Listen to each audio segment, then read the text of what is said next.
कि दोस्तों गोद में इंजील लिए बैठे हो, और दोस्तों गोद में इंजील लिए बैठे हो, खुद को तुम आ मिले कुरान पिए बैठे हो, और मजहबो धर्म का एक जाल सिए बैठे हो। धर्म की आड़ में इस देश को तुम बांट गए, कैसे भाई हो भाई को लहू चाट गए। अब भी आपस में तफरकात मिटा दो यारों, देश में एकता के फूल खिला दो यारों। चोटी वाले हो तो दाढ़ी से मोहब्बत करना, दाढ़ी वाले हो तो चोटी की हिफाजत करना। कि सत्ता का खनक और समाज की विकृत मानसिकता, जब तक से सत्ता की खनक नहीं होगी, समाज है, समाज में हर तरह के लोग हैं, लेकिन जब सरकार जब सत्ता का खनक दिखाती है तो वो जो बुरे लोग हैं, जो बुरी मानसिकता के लोग हैं, उनकी सोच दब जाती है। रमनते तत्र देवता, जहां नारियों की पूजा होती है वहां देवता का वास होता है।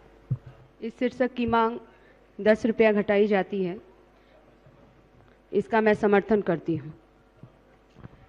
सर्वप्रथम आज अंतर्राष्ट्रीय महिला दिवस पे मैं आप सदन को सभी को हार्दिक बधाई और शुभकामनाएं देती हूं।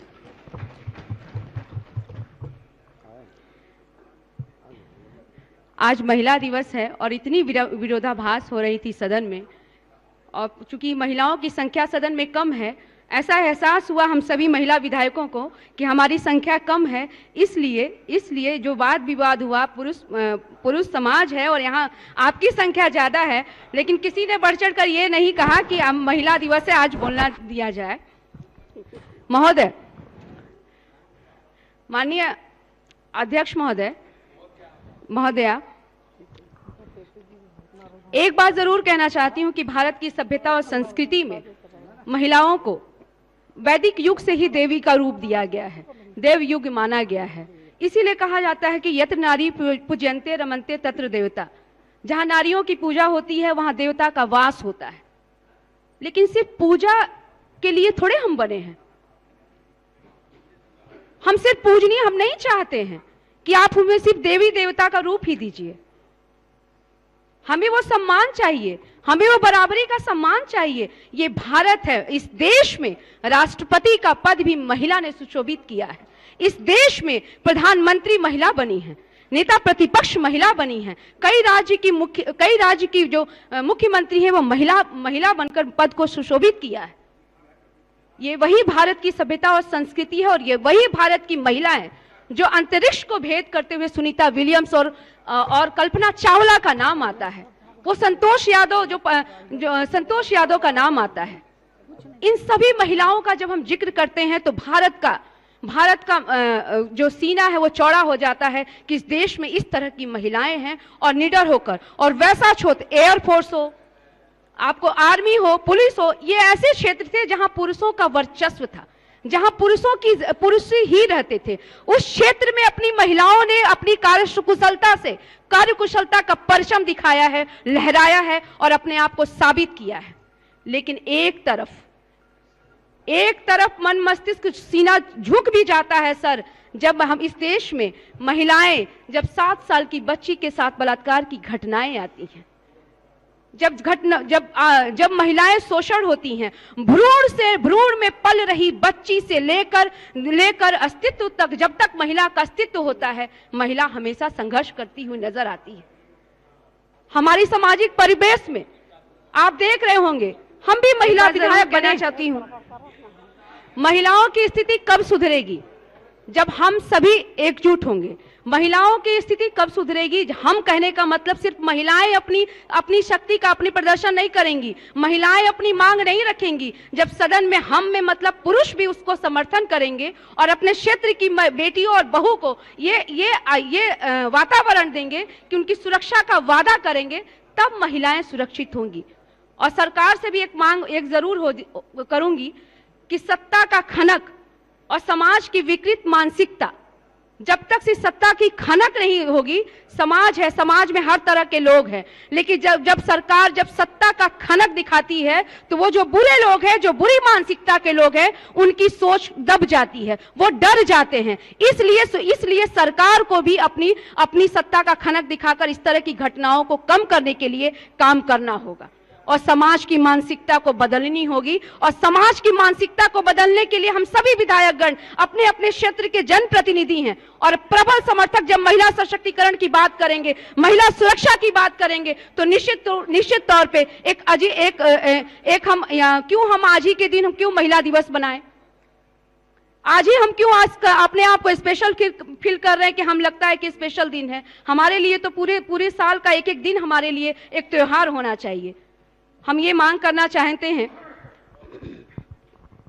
आज कृषि बजट के कटौती प्रस्ताव पे बोलने के लिए मैं खड़ी हुई हूं और बहुत तरह की कुछ दिनों पहले कुछ सांप्रदायिक तरह की बातें आ रही थी। एक बात मैं जरूर कहना चाहती हूँ, ये भारत है और भारत की धर्मनिरपेक्ष राज्य है और हिंदू हो, मुसलमान हो, सिख हो, ईसाई हो, सभी को है। और 4 पंक्तियां मैं कहना चाहती हूँ कि दोस्तों गोद में इंजील लिए बैठे हो और दोस्तों गोद में इंजील लिए बैठे हो, खुद को तुम आ मिले कुरान पिए बैठे हो और मजहबो धर्म का एक जाल सिए बैठे हो।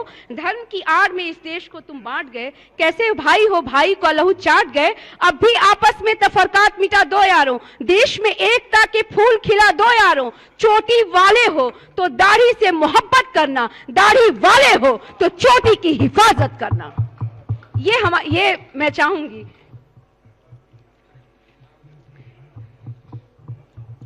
बहुत बहुत धन्यवाद। मैं अपने नेता प्रतिपक्ष आदरणीय तेजस्वी प्रसाद यादव जी को देना चाहूंगी, जिन्होंने महिला सशक्तिकरण की मिसाल पेश करते हुए और हम महिलाओं को अवसर दिया और सदन को भी में भी उपस्थित सभी को मैं हम आभार और सम्मान प्रकट करना चाहेंगे। कृषि बजट पे बात हुई है। कृषि मानव सभ्यता और संस्कृति की वैभवशाली परंपरा और इतिहास को संरक्षित रखने का एक प्रहरी है। शायद मानव का विकास कृषि परंपरा के गोद में प्रस्फुटित और पल्लवित हुआ है। हमारे वेदों में कहा गया है, उद्यमेन ही सिद्ध्यंति कराणी न भरो रथे न ही सुप्तस्य सिंहस्य प्रविशांति मुखे मृगा। यानी भारत एक कृषि प्रधान देश है। भारत में 90% भारतीय समाज जो है वो कृषि क्षेत्र में काम करते हैं। सदन में उपस्थित प्राय सभी माननीय प्रत्यक्ष या परोक्ष रूप से कृषि से जुड़े हुए हैं। मैं कहूंगी जो कृषि व्यवस्था है, जो जमीन, किसान एवं मजदूर, ये कृषि क्षेत्र के अवयव हैं। This is raw material of agriculture और इसका जो उत्पादन है, जो फसल है, ये उसके उत्पादन, दैट इज प्रोडक्शन। और सिंचाई की व्यवस्था और बाजार की उपलब्धता वर्तमान समय में कृषि के लिए रीढ़ है। वर्तमान समय में देश और राज्य के परिप्रेक्ष्य में किसानों और मजदूरों की क्या स्थिति है, किसी से छिपी हुई नहीं है। ये वही देश है जहां की कृषि बिल के विरोध में किसानों ने अपनी कुर्बानी दी है। ये वही देश है जहां कृषि किसानों ने संगठित होकर, जहां 200 किसान शहीद हो गए और सरकार को झुकवाने पर मजबूर कर दिया और कृषि बिल को वापस लेने को मजबूर कर दिया। जिन किसानों को ये सरकार, ये भारत, ये ऐसा ही सरकार चल रही है जिसमें किसानों को भी आतंकियों का दर्जा दिया गया। जब किसानों की मांगों को भरपूर कोशिश की गई, उनको दबाने की कोशिश की गई, लेकिन भारत की जो किसान हैं वो डटे रहे और उन्होंने कृषि बिल वापस करने को सरकार को मजबूर कर। बिहार में शाहाबाद का इलाका को बिहार का धान का कटोरा भी कहा जाता है। मैं जहां महोदया इसी शाहाबाद के मोहनिया विधानसभा की मैं प्रतिनिधित्व भी करती हूं। राजद के सुनहले शासनकाल में के लिए धान के बीजारोपण के लिए रोहिणी नक्षत्र में लगभग 22 से 25 मई के बीच नहरों में पानी छोड़ा जाता था और फसल की ससमय बुआई और कटाई की जाती थी। लेकिन इस सरकार में नहरों में पानी जून के अंतिम सप्ताह में जा रहा है। जब इंद्र भगवान ऊपर से पानी बरसा रहे होते हैं तब फसलों की बुआई प्रभावित होती है। महोदया, तथाकथित सुशासन की सरकार में ना ही समय से नहरों में पानी जा रहा है, ना ही उर्वरक समय पे मिल रहा है। इसी साल खरीफ मौसम में किसानों को यूरिया 200 रुपये प्रति बोरे की जगह पर 800 रुपये प्रति बोरे मिला है बाजारों में, जबकि पास के राज्यों में आसानी से उर्वरक उपलब्ध था। महोदया, सरकार की ऐसी क्या लाचारी थी, ऐसी क्या लापरवाही थी जो ससमय किसानों को उर्वरक उपलब्ध नहीं करा पाई। इस साल एक दुकान पर हजारों किसानों की भीड़ लगी रही। जिन किसानों को खेत और खलिहानों में रहना चाहिए था वो किसान दुकानों पे थे। जिन महिलाओं को इस बार लंबी लाइनें देखा गया, रात रात में किसान जाकर लंबी लाइनें लगाए हुए थे। जिन किसानों को खेत में सरकार की गलत नीतियों की वजह से महिलाओं को लंबी लाइन लगानी पड़ी, महिलाओं को भी रात में डीएपी और पोटास और यूरिया के लिए लाइन लगानी पड़ी। ये सरकार की कहीं ना कहीं विफलता इसमें नजर आती है। और जब फसल जब लग गया तो धान की कटाई की बात आई, और धान कटने के बाद जब बेचने का समय आया तो सरकार की जो नीतियां आ गई कि उसना चावल अरवा चावल। और मैं जिस क्षेत्र से आती हूं उस क्षेत्र में अरवा चावल के मिल हैं। वहां असमंजस की स्थिति हो गई कि चावल की खरीदारी हम कैसे करेंगे। पैक्स और सरकार में बातचीत होने लगी, लेकिन उस समय क्या हुआ कि किसानों के धान जो थे वो खेत में धरे के धरे रह गए। ये वो किसान हैं जो अपनी बेटियों की शादी उसी से करते हैं। ये वो किसान हैं जो अपनी बीमारी का इलाज उसी अनाज को बेचकर करते हैं। लेकिन जब समय पर पैक्स ने धान नहीं खरीदा तो किसानों के पास परिस्थिति क्या रह गई। वो किसान लाचार बेबस किसान औने पौने दाम पर धान बेचने को विवश हो गया। लेकिन सरकार उसना अरवा के चावल के चक्कर में पैक्स जब देर से शुरू हुआ तो पैक्स अध्यक्षों की मनमानी के सब उसमें भी जो नजदीकी होते हैं उनकी धान अधिप्राप्ति हो जाती है। एमएसपी की बात होती है, मिनिमम सपोर्ट प्राइस पर। क्या किसानों की आप जमीनी हकीकत देख ले, क्या एक भी किसान को एमएसपी पर धान की अधिप्राप्ति होती है? एक भी किसान को मिलता है ये पैसा? नहीं मिलता है। इसमें भी कहीं ना कहीं भ्रष्टाचार है, इसमें भी कहीं ना कहीं अनियमितता बरती जा रही है। धान खरीद का निर्धारित लक्ष्य कागज पर पूरा किया जाता है। किसी एक पैक्स को विधिवत सर्वे करवा लिया जाए, कितने सदस्य हैं, कितने रैयत हैं और कितने गैर रैयत हैं, कितने ने पैक्स को धान बेचा और उसकी क्या कीमत वसूल की, दूध का दूध और पानी का पानी हो जाएगा। किसी भी किसान को समर्थन मूल्य पर पैसा नहीं मिल दिया जा रहा है। बिना किसान को बैंक गए हुए बैंकों से राशि बिचौलियों के माध्यम से किसानों को दिया जा रहा है। किसी भी पैक्स को जिस भी बैंक से लेन देन होता है उसका एक सप्ताह देखा जाए, CCIU उसका देखा जाए कि कितने किसान कितने नाम पर पैसा दिया गया है।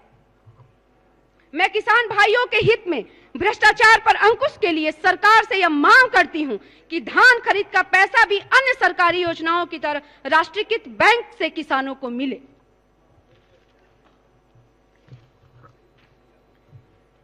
सरकार की जो योजनाएं हैं, कृषि इनपुट योजना, जो बाढ़ जिस तरह से फसलों की बर्बादी, बाढ़ प्रभावित क्षेत्रों में फसल की बर्बादी हो जाती है, जो कृषि इनपुट योजना के तहत सरकार के द्वारा जो राशि दी जाती है, कृषि इनपुट अनुदान के लिए एक किसान की व्यथा आई थी कि बाढ़ में मेरे फसल बर्बाद हो गए हैं। किसान ने अपनी व्यथा कही थी कि मेरे फसल बर्बाद हो गए हैं, सोच रहा हूं बेटी की शादी का दिन रख दिया है, उसकी जो राशि मिलेगी मैं उससे मैं अपनी बेटी की शादी करूंगा। लेकिन सरकार के कामकाज और अफसरों की लापरवाही और पेपर पर पेपर, ये पेपर नहीं वो पेपर चाहिए, उन पेपरों में उलझ कर किसान अपनी बेटी की शादी के लिए बैठा रह जाता। ना पैसा मिला, ना उसने बेटी की शादी टाल दी।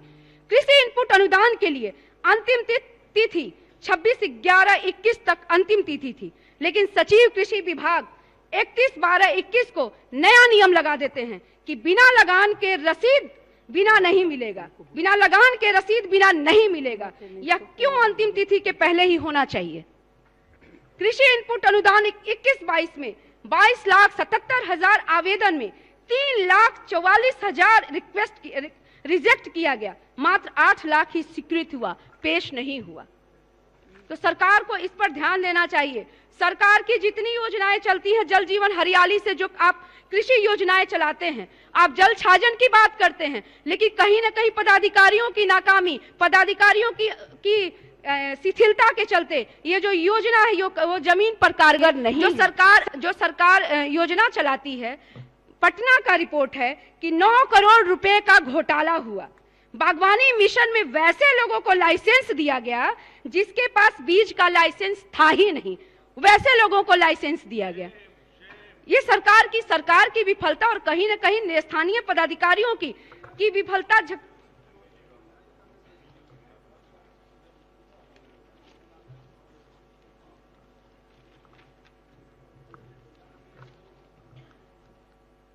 बिहार के किसान की स्थिति को सुधारे बिना बिहार के विकास की परिकल्पना नहीं की जा सकती। बिहार उद्योग प्रभावित राज्य नहीं है। बिहार में कोई उद्योग धंधा नहीं है। सरकार बेरोजगारी को कैसे कम करेगी? कृषि क्षेत्र को और कमजोर कर बेरोजगारी को सरकार बढ़ा रही है। कोरोना काल में प्रवासी मजदूर सरकार की विकास के आकलन का पोल खोल चुके हैं।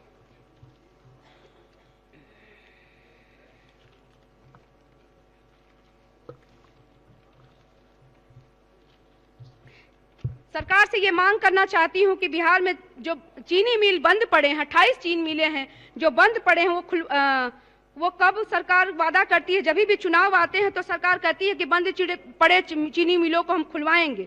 जिस तरह की समस्तीपुर चीनी मिल बेच दिया गया, औने पौने दाम में उसकी जगह कोई दूसरा उद्योग भी नहीं लगाया गया, स्क्रैप बेच दिया गया। उद्योगपतियों को सरकार ने लाभ पहुंचाने का काम किया है। सरकार जांच कर कार्रवाई करे, सरकार से हम मांग करते हैं। और पशुपालन उद्योग में सरकार सिर्फ सब्सिडी का घोटाला हो रहा है। सब्सिडी के लिए लोग लगे, धरातल स्तर पर पशुपालन विभाग में कोई भी कार्य नहीं हो रहा है। एक बार पुनः मैं आप सभी को बहुत बहुत धन्यवाद दूंगी, आपने समय दिया।